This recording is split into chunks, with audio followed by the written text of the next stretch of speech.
I've think fully integrated RPM in terms of selecting RPM characters and bringing RPM characters in. This video is to show you a way that you would bring in a new RPM character. I got a link from Bluebell, so I'm going to bring in Bluebell's character. Right now, Bluebell doesn't show up here as a character. And this is a concept we'll talk about in some detail. But basically, the way avatars and the avatar menu works is these avatars here that I'm showing you are all in the game. I put them in an array basically inside of the game, so they're ones that would always be there. Normally, if you're loading a personal avatar, you wouldn't want this because you wouldn't want someone else to play the granddad character.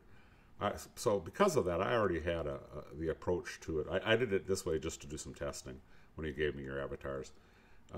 Normally, this would be the workflow that would happen if somebody added an avatar. What happens is I've already have the capability that if I had gone into my character and applied morphs, and you see me apply morphs on my poser characters.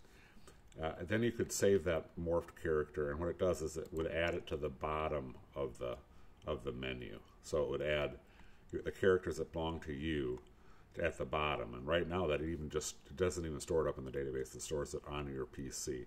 But I'll eventually put it in a database. But the point is that the stock characters that you can select would be at the top, and then your characters that you created yourself or modded yourself at the bottom. And RPM will fit into that as a modded character.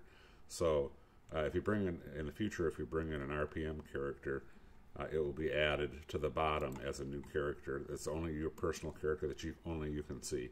So in order to accomplish that, in the avatars, as you know, the menu up here, you decide, you pick, where you want to go. I want to teleport or whatever. But here's the avatar one. I have a drop-down list now, and this is going to be a filter because there will be a lot of avatars here. And right now, I've only got 2 entries. I've got all, which is just the whole list.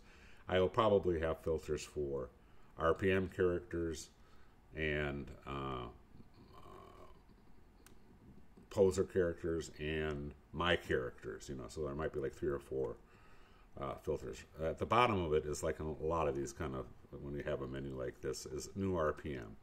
So I'm going to bring in a new RPM character. It comes in here. It's already pre-filled in. I already pre-filled it in from the last time. I may change that so it clears it. But anyway, I had cut and paste a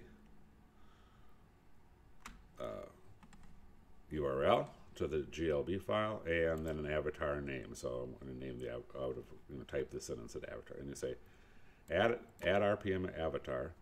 And it brings in the stock RPM avatar, and like everything else, it has to go out and get it. And I'll replace this with some kind of wonderful little particle effect, looking like a cloud, like everybody does, instead of the way it looks right now and just freezes the thing.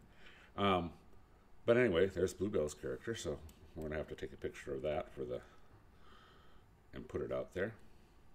But there's Bluebell, and also, now if you remember in the characters here, let me get down here. If I go down and look at I'm in the avatar menu. If I go down and look, there's Bluebell in the. Now I don't have a way to go. It's got a dumb picture here, so we're gonna have to have a way to load, a screenshot of the actual avatar. But so I had just used an image that I had in my hard drive. So that'll have to be added to the menu you just saw for adding a new RPM avatar. But there you go. So there's Bluebell in there, and there's how you would add an avatar. And for me, and if I went away, close this and open it again, it remembers who you were last, so it would open it up as Bluebell. That is all the features I just added. So I'm done with RPM, at least for a moment. I'm going to integrate the ability to at least link to the RPM site to create the avatar as part of the UI here. But I'll do that down the road.